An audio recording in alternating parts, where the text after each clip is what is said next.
নমস্কার বন্ধুরা, আমি Jaya. Village kitchen of Jaya চ্যানেলে তোমাদের সকলকে ওয়েলকাম জানাই। বন্ধুরা, তোমরা সবাই কেমন আছো? আশা করি ভালো আছো, সুস্থ আছো। আমি ভালো আছি, সুস্থ। বন্ধুরা, দেখেই বুঝতে পারছো কি রেসিপি হতে চলেছে। বন্ধুরা, আমি আজকে জলপাই দিয়ে আচার বানাবো। আমি এখানে মরি, এটাকে মরিও বলা যায়, মিষ্টি জিরাও বলা যায়। তোমরা তোমাদের বাসায় কে বলো কমেন্টে জানাবে। আর দুটো শুকনো লঙ্কা কালো করে ভেজে নিয়েছি। মরিটাকে আমি গুঁড়ো করে নিয়েছি, সেলোড়ায় শুকনো বেটে নিয়েছি।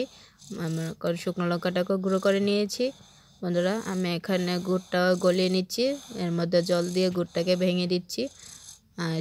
জলপাইটাকে সেদ্ধ হয়ে গেছে, দেখো কত ভালোভাবে সেদ্ধ হয়ে গেছে। হাতের সাহায্যে একটু চটকিয়ে দিচ্ছি। দেখো বন্ধুরা, আমার গুড়টাও গলে গেছে।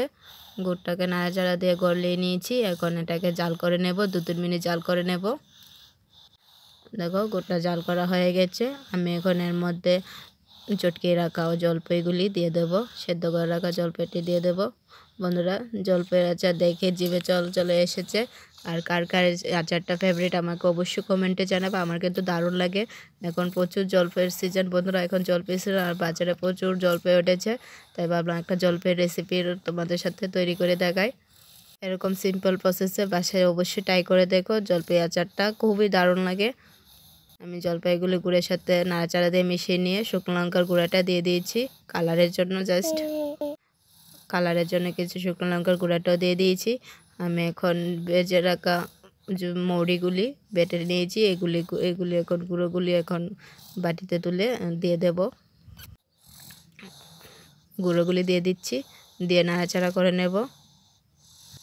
বন্ধুরা, মরির গুঁড়াটাকে ভালো করে মিশিয়ে দিচ্ছি।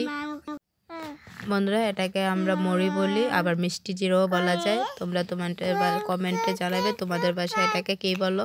বন্ধুরা, যে কোনো টক জাতীয় আচারে এই গুঁড়াটা দিলে, মরির গুঁড়াটা দিলে দারুণ একটা স্মেল বেরোয় আর দারুণ লাগে খেতে। বন্ধুরা, আমি এখন এর মধ্যে স্বাদ মতো লবণটাও দিয়ে দিচ্ছি। বন্ধুরা, আমি এখন শুকনো লঙ্কার গুঁড়াটাও এর মধ্যে দিয়ে দেব। বন্ধুরা, শুকনো লঙ্কার গুঁড়াটা দিয়ে ভালো করে নাড়াচাড়া করে নিচ্ছি। আমার আচারটা প্রায় হয়ে এসেছে, আর 2-3 মিনিট জাল করে নিলেই হয়ে যাবে। বন্ধুরা, আমি আঁচটা লোতে রেখেছি যাতে করে আচারটা লেগে না যায়। কতটা দারুণ লাগছে, আর দেখেই তো জিভে জল চলে আসছে। আচার দেখে লোভ সামলাতে যায় না বন্ধুরা। আচারটাও খুব দারুণ হয়েছে, টক মিষ্টি ঝাল তেনোটা ফ্লেভার দারুণভাবে আচারের মধ্যে আছে। তোমরা কে কে আচার খেতে পছন্দ করো অবশ্যই কমেন্টে জানাবে। আমার কিন্তু যে কোনো আচার খেতে দারুণ লাগে। দেখো বন্ধুরা, আমার আচারটা রেডি হয়ে গেছে। কমেন্টে জানাবে কেমন লেগেছে তোমাদের কাছে। আবারও দেখা হচ্ছে নেক্সট ভিডিওতে। তোমরা ভালো থেকো, সুস্থ থেকো, টাটা।